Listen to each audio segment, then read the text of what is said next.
कहा जाता है भगवान शिव की तीसरी आंख खुलते ही पूरी सृष्टि खत्म हो सकती है।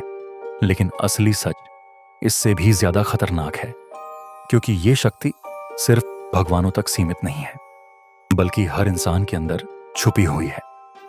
एक प्राचीन कथा के अनुसार जब कामदेव ने शिव जी की तपस्या भंग करने की कोशिश की तो शिव ने अपनी तीसरी आंख खोल दी और एक ही पल में कामदेव भस्म हो गए। लेकिन क्या यह सिर्फ एक कहानी है या इसके पीछे कोई गहरा रहस्य छुपा हुआ है? क्योंकि आज भी दुनिया भर में लोग इस शक्ति से डरते हैं और इसे समझने की कोशिश करते हैं। योग और ध्यान की परंपराओं में तीसरी आंख को आज्ञा चक्र कहा जाता है, जो हमारे मस्तिष्क के बीचों बीच स्थित होता है। कहा जाता है जब ये सक्रिय होता है तो इंसान चीजों को वैसे नहीं देखता जैसे सामान्य लोग देखते हैं, बल्कि वो सच्चाई को सीधे अनुभव करता है। उसे भ्रम और वास्तविकता के बीच का फर्क साफ दिखाई देने लगता है। लेकिन हर शक्ति के साथ एक खतरा भी आता है। प्राचीन ग्रंथों के अनुसार अगर तीसरी आंख बिना नियंत्रण के खुल जाए तो वो सिर्फ बाहरी दुनिया को नहीं, बल्कि उस इंसान को भी नष्ट कर देती है जिसने इसे जागृत किया। यही कारण है कि इस ज्ञान को हमेशा छुपा कर रखा गया। लेकिन एक सवाल आज भी बाकी है, क्या तीसरी आंख सिर्फ एक आध्यात्मिक प्रतीक है या इसके पीछे कोई वैज्ञानिक सच भी छुपा हुआ है?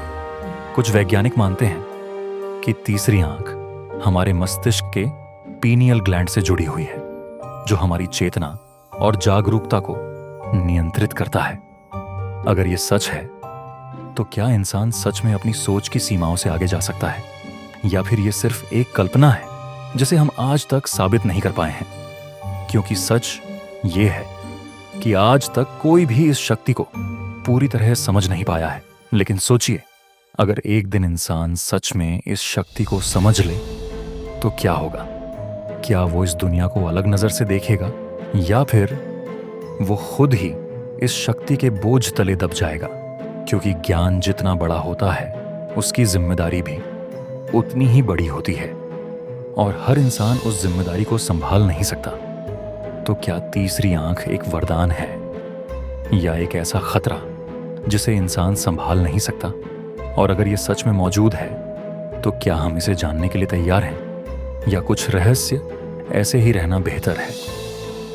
क्योंकि हर सच को जानना जरूरी नहीं होता, क्योंकि कभी कभी सच जानना ही सबसे बड़ा खतरा बन जाता है।